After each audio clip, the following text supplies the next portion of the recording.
let's talk about the connection to the land, to Palestine. And you were surrounded by Palestinians.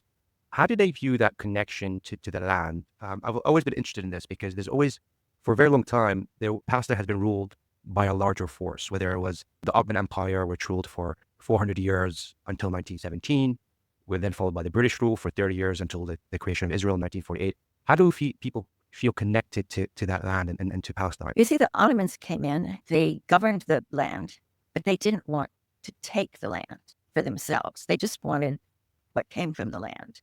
They were ruling it. They weren't settling it. And the same with the British, except that the British allowed the Zionists to come in. So the people were connected to the land. The government was something nebulous except for the tax collectors. Mm. You know, it didn't touch the ordinary person. Most of them were like subsistence farmers. Anyway, most of them that I knew about because, the Palestinians that were my family were that way. So they lived in the houses their fathers had built, or their grandfathers, or their great grandfathers. You have to remember when in the Old Testament, when the Jews came out of Egypt and they took the Philistines, which is the people they were fighting, those were Palestinians. In Arabic, Palestine is Philistine.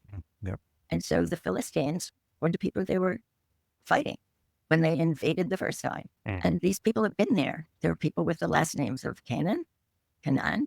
There are people that just, they've been there as far back as anyone can trace, the same families. Oh.